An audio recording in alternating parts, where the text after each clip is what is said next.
è sempre complicato riuscire a organizzarsi con gli orari e tutto. Davvero scusateci. Quarto appuntamento per il Festival di Nuoro Jazz. Quarto appuntamento qua nella sede del Giardino di Casa Buscarini.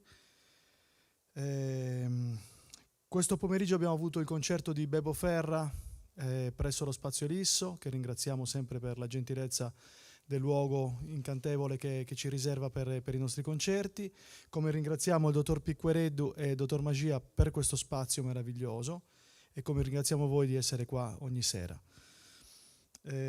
Oggi il concerto è il concerto di Maurizio Congiu.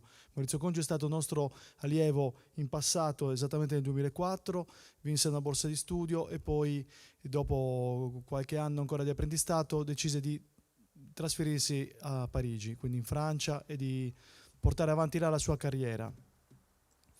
L'ha fatto in maniera egregia perché vanta tantissime collaborazioni, tantissimi progetti, dischi a suo nome e in collaborazione con altri musicisti, e oggi porta un lavoro dal nome emblematico, Indomu, cioè dedica alla sua terra, a questo posto che l'ha accolto in giovane età e che l'ha fatto crescere, dedica questo concerto.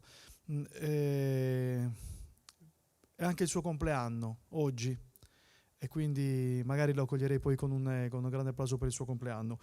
Maurizio, che vi racconterà di questi suoi progetti e di questo in particolare, suonerà con, scusate il mio francese, Baptiste Arban al sassofono, Julian Caetano Leprance al pianoforte e Martin Van Germain alla batteria.